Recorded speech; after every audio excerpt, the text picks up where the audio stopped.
అస్మద్గురుభ్యో నమ. శ్రీమతే రామానుజాయ నమ. ఈరోజు మంచి మాట.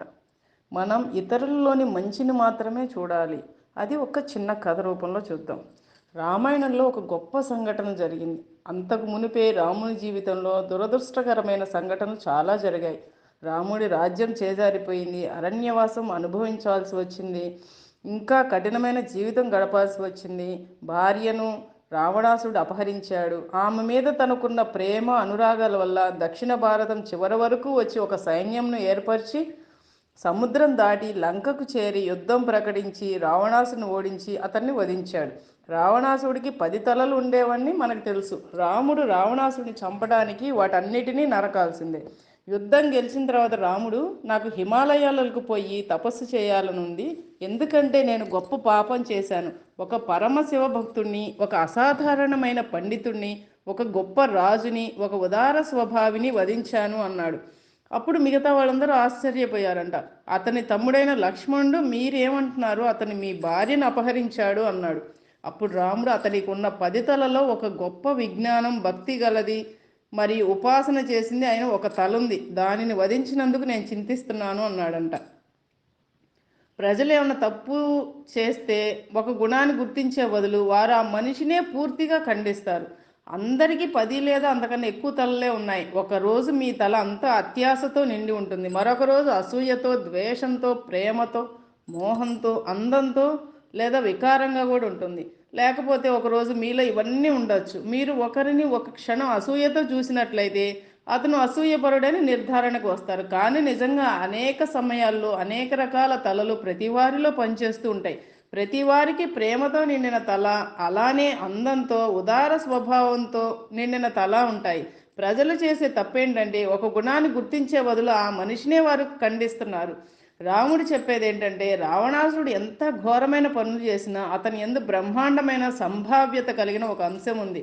మీలో ఎవరైనా ఏదైనా తప్పు చూసినట్లయితే మీరు ఆ తప్పును ఖండించండి, కానీ ఆ మనిషిని కాదు. మీరు ఈ జ్ఞానాన్ని మీ జీవితంలో తీసుకొచ్చినప్పుడు మీరు అనవసరమైనటువంటి వాటి నుంచి విముక్తులవుతారు. ప్రేమ అనేది ఒకరంటే ఒకరికి తెలియని స్త్రీ పురుషుల మధ్య జరుగుతుంది అని ఎవరో అన్నారు. అది కేవలం అల్పమైన ప్రతిక్షణం నిర్ధారణలు చేసే జ్ఞానం లేని వారి జీవితంలోనే యథార్థం. లేకపోతే మీరు ఎవరి గురించి అంత ఎక్కువగా తెలిస్తే మీకు వారి పట్ల అంత ఎక్కువ ప్రేమ, కరుణ కలుగుతాయి. మీకు వారి కష్ట నష్టాలు అన్నీ తెలిసినట్లయితే వారు మీలాంటి మనస్తత్వం ఉన్న మనిషి అని తెలుసుకుంటారు. రాముడు తన భార్యను అపహరించి ఇంకా ఎన్నో ఘోరమైన పాపాలు చేసిన వాడిని వధించినందుకు తపస్సు చేస్తానన్నాడు. ఇంత జరిగిన రాముడు అతని యందున్న ఒక అందమైన తలను చూడగలిగాడు.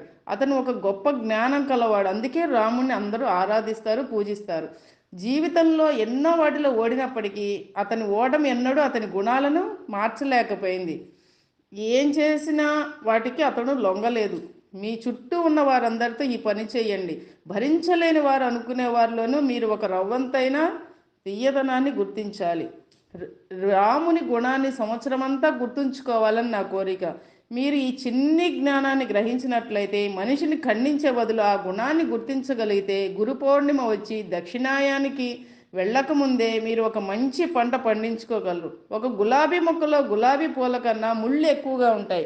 అయినా మనం దాన్ని రోజా మొక్కే అంటాం. ఎందుకంటే మనం దానిలోని అందాన్ని గుర్తించాం. ఒక మామిడి చెట్టులో పండ్ల కన్నా ఆకులే ఎక్కువ ఉంటాయి. అయినా మనం దాన్ని మామిడి చెట్టే అంటాం. ఎందుకంటే మనం ఆ పండ్లలోని మాధుర్యాన్ని గుర్తించాం కాబట్టి. ప్రతి మనిషిలోనూ కనీసం ఒకటైనా తీయని అంశం ఉంటుంది. మనం దాన్ని ఎందుకు చూడకూడదు? ఇప్పుడు ఈ పని చేయండి. మీరు భయంకరమైన వారిగా భావించే వారిలోనూ ఒక రవ్వంతైనా తీయదనం ఉంటుంది. మీరు ఇతరులలో అది ఎప్పుడు గుర్తిస్తారో అప్పుడు మీలో కూడా అది గుర్తింపబడుతుంది. అదేవిధంగా మీరు ఇతరుల భయంకరమైనవి చూస్తున్నట్లయితే మీ విషయంలోనూ అదే జరుగుతుంది. దీన్ని బట్టే దాని అర్థం ఏంటంటే అన్నింటికీ అందులు కావాల్సిన అవసరం లేదు. మీరు మామిడి చెట్టుకున్న ఆకులను చూస్తారు, గులాబీ మొక్కకున్న ముళ్ళను చూస్తారు, కానీ మామిడి పళ్ళను, గులాబీ పూలను మాత్రమే గుర్తిస్తారు. మీరు చేయవలసింది అంతే. ఈ ఆశయాన్ని సాధిద్దాం. కనుక మనమందరం ఎదుటివారిలోని లోపాలని గుర్తించకుండా వారిలో ఉన్న మంచితనాన్ని గుర్తించడం నేర్చుకుందాం. జై శ్రీమన్నారాయణ.